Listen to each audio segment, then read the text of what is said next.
I too have been contacted over the last few days by many of my constituents via email and calls to the office. The vast majority have all expressed concerns and complaints about the process that was used, specifically our message of necessity.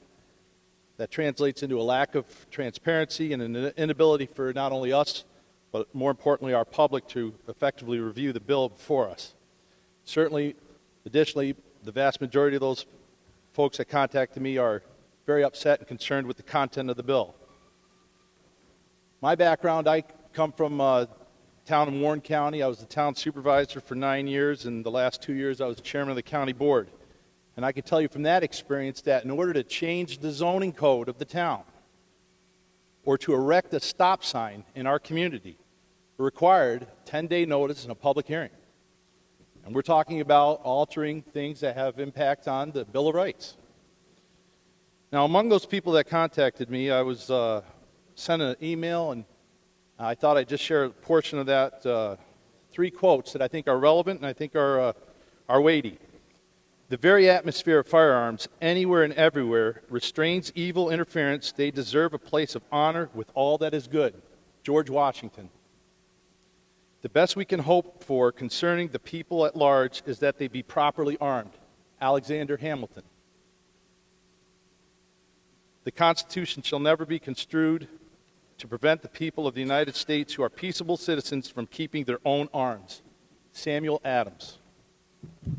Now, there's some good in the bill, and I don't question the intent behind the bill in response to what is clearly a problem we have in this country with gun violence. And there's a lot that I could support. And if they were broken out separately, perhaps there are many of the portions of the bill that I would vote in favor of. However, I find that the shackling of the Second Amendment to this goes too far, and the impacts on the Second Amendment is unacceptable to me. If the goal is public safety, and I'll refer back to my experience in local government, then I urge this body to take up something that was not mentioned in the State of the State address, to much of our disappointment.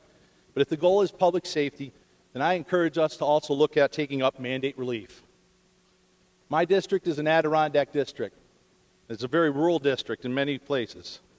And the impact of the tax cap on counties without mandate relief has led counties to get creative in identifying what is and what is not mandated by the state for the county taxpayer to pay for. And counties have figured out in upstate New York that one of the non-mandated areas that can be looked at is Sheriff's Road Patrol. Counties are cutting back on their Sheriff's Road Patrols. There have been counties in upstate New York that have considered eliminating the Sheriff's Road Patrol.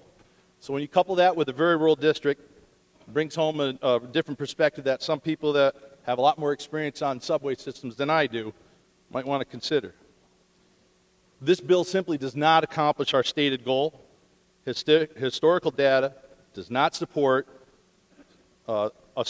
any strong correlation between more gun control and less gun violence. And in fact, there's plenty of evidence to the contrary. Thank you, Speaker.